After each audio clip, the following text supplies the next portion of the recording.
Today we are taking chapter 3, and the topic is first who, then what. Um, Jim Collins started this chapter by comparing or stating differences between West Fargo, the Good to Great Company, and the Bank of America. Now, looking at the achievements, West Fargo has performed Bank of America by the ratio of 5.1. Now, we are going to ask ourselves, what is the strategy used, or what made the difference, or what gave the Wells Fargo that 5 points against Bank of America. Now, what they did right was getting the right people. Now, in this particular chapter, it was talking about getting the right people on the bus and getting the wrong people out of the bus.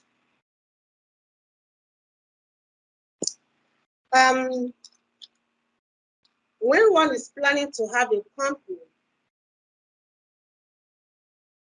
before you make any decisions, I'm taking this from what Wells Fargo did during their own time.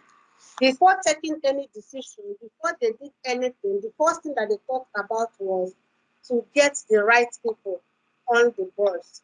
Now, if the first approach is first who approach, which is the pillar of any company. That means that if you did not get the right people and the first thing you are doing is going towards, you are building your company on a shaky foundation. One would think that companies with a great vision hire people and then direct them to go in certain directions. However, this is not the case. The reverse is true, because even the executives who hire level 5 leaders often don't know what they want to achieve. They just know that they need the right individual to get in and then get the wrong people off. The right people are utmost important because they come before even the strategy, they come before the vision, they come before the structure or the plans that are being made. So the right people are the pillar of any company who wants to succeed in life. Now, looking at Wells Fargo and Bank of America, you can see that the leaders they have there, or the executive they took there, they were not in a hurry to hire people. They were not in a hurry to hire people. They would take their time to look for the right people so that their bottom line is to do what? To achieve success. They are not just getting anyone to come in, no. They are not just saying, okay, whatever you have, come, no. They are looking for those who will make a difference in that company. There's no hurry. You need the best. Some companies follow a model where the leader enlists several helpers to make his vision come true. But unfortunately, such models are doomed to fail. The company falls apart as soon as the leader quits. Now, this is talking about when some companies, when they're looking about those who are very intelligent, those who can, one person, they can just put everything in his or her hand. And if you look at such companies, once such a person leaves, what will happen? You will not hear about them again. Now, when I was in Lagos, there was this particular school. When I came to Lagos, news, it was just booming. People were just, trooping in there. They have thousands of students. But all of a sudden, I just heard that the school has closed, and I began to ask questions. What happened? Then I said that the owner of the school, packed all his family members there. He doesn't want to put any other person there as a leader. He just wants the mother to be this, the son to be that. No, a company is not run like that. So these people, they don't have foresight. They don't have trust in others. They believe that, okay, since it is a family business, anybody in the family can just come in. But what happened? They did not manage it well. And the school folded up. The school that time, if you have not put your child there, they will say, as if, you don't know what you are doing. But all of a sudden, the school folded up because they did not do the right thing. They did not look for the right people. They were looking for the big generals. Anything goes, whatever you have, just come in. No, that is not how a company is being run. Then great leaders encourage people to speak up. They want voices to be heard because it's the best way to ensure that they arrive at the right decision. Yes, it invites a lot of debate, but such times will also stand united with each other behind all their decisions. Now, I want to, if I'm talking, I will be giving some examples of some things I've seen before, maybe where I worked. The school where I worked, when I started there, there's this particular woman. Anytime they called us to say, okay, go and do this, she always say, this thing is not good. We cannot do it this way. Then you will see this heated argument between her and then the HODs of the school. The administrator, the owner of the school, the HM, everybody, they will just be arguing. At the point, some of them hated her. And at the end, if we go by that particular thing she's saying, or by the time everybody will say, okay, let's even listen to her, let's take what she's saying, let's work together as a team, then you will see things will be falling in place. Now, this one, they always want to listen, go to great leaders, company, they always want to do what? List. Everybody have to talk. It's not about when they say one person will say something, then everybody just go out and carry it and do whatever you want to do. No. They will have heated arguments. Everybody will bring truth. Everybody will bring points. At the end, all these things are the things that will do what? That will build the company and make that company to be what? A successful one. The good to great leaders began the transformation by first getting the right people on the board and then letting the what? The wrong people go. Then when I was reading the book, it talked about that 3 practical disciplines were uncovered. The great to good company, 3 things were uncovered. Number 1 is that when in doubt, as a company or as a expose of a company, when in doubt, don't hire. Just keep looking. Don't get tired of looking for the best. Don't get tired of getting the right people. Don't just take anybody that you see. Many people today are not ready to work. They are just seeking that job because of their pocket, because of what they will get. I worked as a teacher for many years. You will see one person, maybe in 3 years, the person has worked in 7 different schools. Why? Because that person is not going to that school to make an impact. He's just going there to do what? Just for what he or she will get into his pocket. So when a company is looking for people to hire, they don't hurry to hire. I put it this way, when in uncertainty, continue hunting down the correct applicant. Do not recruit until you find one. Number 2 is that when you know you need to make a people change act, first be sure you don't simply have someone in the wrong seat. No. And I put it this way, act when you know change need to happen. Before firing an employee, make sure to consider moving individuals into fitting and suitable utilization abilities.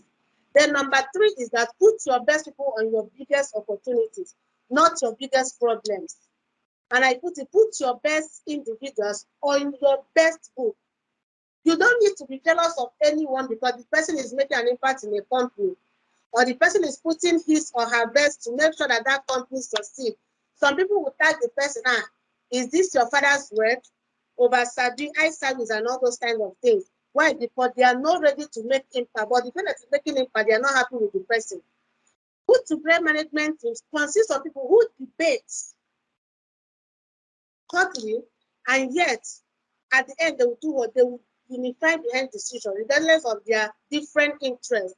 People who are stubborn, they are those who are stubborn and willing to consider different options and meet the search of answers for the success of an organization. I'm talking about good to great leaders. Now, I want to talk about the qualities of good to great leaders. The qualities of good to great leaders. Number 1, they understand 3 simple truths. To begin with, who rather than what. People, they don't look at what. They don't look at they don't look at vision. They don't look at strategies first. What they go for is the people, the right people. And then if you have the right people on the board, the problem of how to motivate and manage people largely goes away. That there are some people that when they're in a place or in a company, if they are not being motivated, they will not make any impact. Even when you motivate them, they will talk, you want to bribe them. They will always have an excuse not to give in their best in the place they find themselves. Number two is that if you have the wrong people, it does not matter whether you discover the right direction, you still won't have a great company.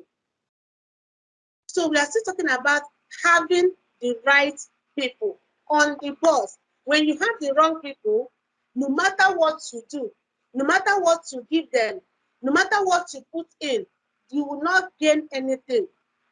That particular company will not progress. That particular company will not succeed. The good to great leaders were rigorous.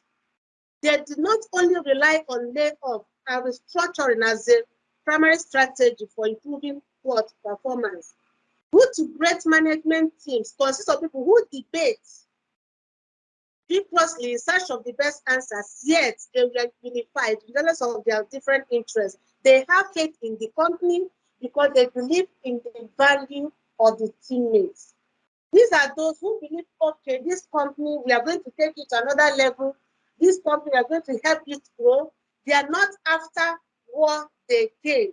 They just want to create a landmark. They want to do something that they will be remembered of. They found that transformation began by first getting the right people into the company and getting the wrong people out of the boss. That is their strategy. The next one is that they get the right people on the bus and then set a direction. A good example of this is that to illustrate this is Wells Fargo. The company CEO back in the 1970s who foresee the change in the banking industry, even though he didn't know what exactly will happen. So he started hiring great people wherever he could find them, often without even knowing the kind of job they are going to be in mind. And when he got them, they got the best results. Leaders of good to great companies were disciplined in hiring and firing decisions, but they weren't ruthless at all. They acted as strong team of equal partners to move the company forward. Then how do you get the right person on the bus? How do you get the right person on the bus? As leaders, we sometimes forget that our organization goals must be translated into actions that will achieve those goals. It's not enough to know where your organization is going once you create a worthy vision, clear mission, and sound values. Common sense says that some other vital changes must take place. Naturally, the more proper your course correction, the more proper the changes will be. But in regard to human resources, a logical sequence of steps must take place before you can progress toward your corporate mission. Once purpose and direction have been established, the next step is to make sure your people have the appropriate competencies. So we're talking about how do we get the right people on the bus. Number one is that as a company, initiate competency development. You have to determine the competence required.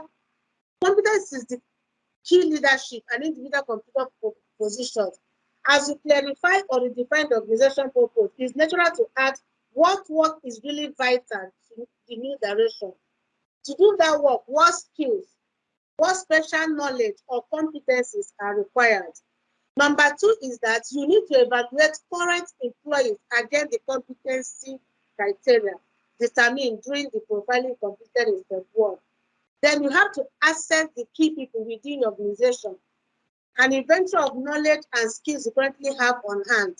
Some organizations review past performances appraisals to assess each candidate's strengths and developmental needs. So what we're talking about is that when you want to have your right people on the bus, you need to evaluate the employees that you have. Check how competent they are. Check how good they are. Check the strengths and their weaknesses so that you can do what? You can work on them.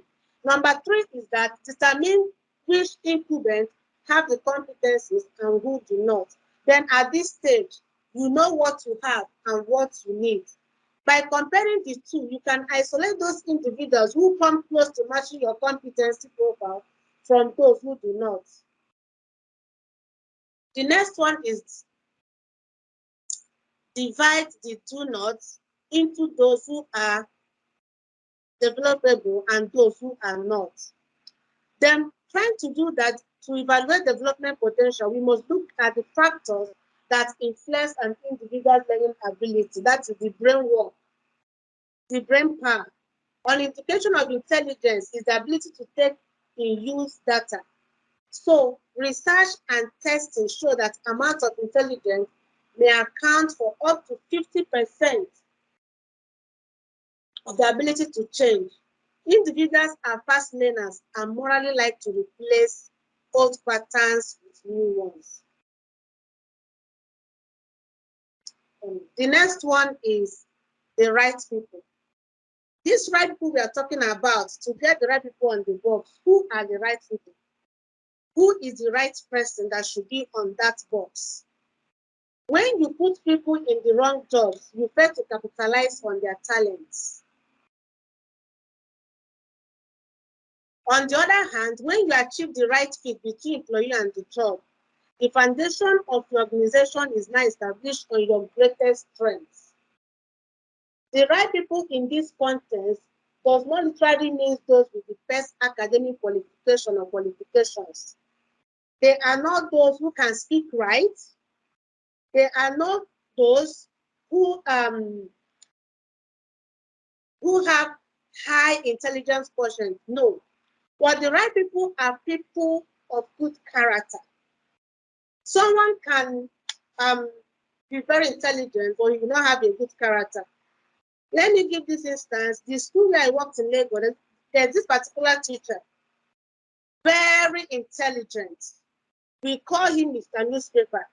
Very intelligent. There's no question you will ask him that he will not answer. But he lacked classroom management.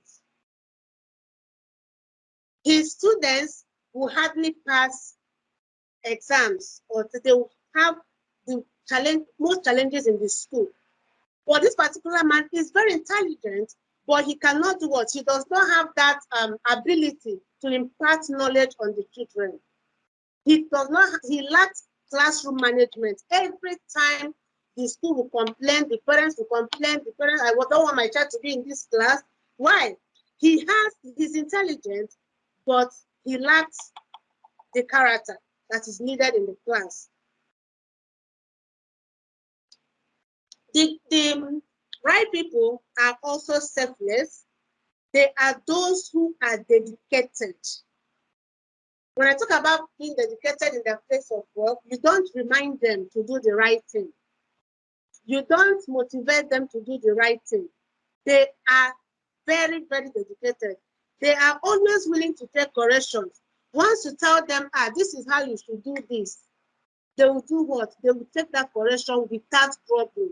They will take that correction without complaining. And they are always regular and punctual. They are regular to work, they are punctual to work. Their mandate is to do what? Is to move that particular place where they have found themselves forward. They don't wait for you to tell them what to do before they will do it. Even in your absence, in fact, they don't do what we call eye service. In the absence of the CEO or the manager, they always know what to do. They don't pretend. Then another one is to talk about the characteristics of the weak generals. The weak generals, these are the people that if you leave them in your company, it will not bear any fruit. If you leave them in your company, that company will not move forward. One of the Napoleon Bonaparte's favorite sayings went thus: there are no weak armies, but we have only weak generals. How is it that some companies prosper under some leaders and decline under others? Yet the companies under these two different leaders are inhabited by the same people and probably under similar economic dispositions, both locally and globally. How come some corporations excel under some leaders and crumble under others within the same conditions? The missing link here is due to great leadership. The weak generals will wait for direction from above. If you do not direct them, if you do not tell them anything to do, they will sit down and be waiting. They will not move, they will not take any right decision unless they are told. They don't have foresight on how to run a company. They can only be aroused to do the right thing only when motivation is involved. When you don't motivate them, even when they know the right thing to do, they will not do it. They will always tag you that you're a bad leader. They will always tag you that you're a bad boss. You can never be good in their sight. They will always refuse to take responsibility. Even when you assign those things to them, they will meander, they wouldn't want to do it right. They abuse the privilege of leadership. They engage in acts of insubordination. In fact, they complain about lack of resources. They will always see reasons why they will not carry out a task. The weak generals can be seen in the life of the third servant in the story of the talent, as seen in Matthew chapter 25, from verse 14 to 30. When they were given talents, one was given 10, one was given 5, one was given 2. And they were asked to make do of whatever they want of that talent. The one that was given 10 multiplied it. The one that was given 5 multiplied it. But the one that was given 2, what did he do? He buried it. He said that his master is a very wicked person. I don't even trust you. That is why I have to bury it. These are the weak generals. Even when you give them all, they will not make any impact. They will always complain. They will always complain. They will always find reasons why they will not do it. When I was reading this book today, something dropped in my heart, so I didn't put it here. And it said that the first company that ever existed is the company of family. How do you handle your family? If we don't have good people in the family, we cannot have right people in the society. So that means that family is a company that should not be joked with. Family is a company where everyone needs to be trained in the way of the Lord. As I was going on to, something also dropped in my mind that church is also a company. What kind of person or what kind of impact as a person do you make in the church when you worship? I learned a lot. Sorry, if you are not a member of Christian Brethren Church, I'm sorry to say this. I learned a lot from the pastors we have in the Christian Brethren Church. We have men of integrity. We have pastors who have their own ministry. They don't say, because I can teach, let me go and open my own church. Their interest was in the company of the Christian Brethren Church. They said to make sure they build people in there. They did not say because I have this particular gift. No, let me go out. I don't need. Brethren Church is not small for me. No, they stayed. They are still staying till tomorrow. They have made tangible impact both in our lives and the lives of other people who are not members of Christian Brethren Church. So, in conclusion, what kind of person are you in your family? What kind of person are you in your church? What kind of person are you in that place of work where you find yourself? Are you among the right people or are you among the weak generals? This is a question you need to ask yourself. Thank you.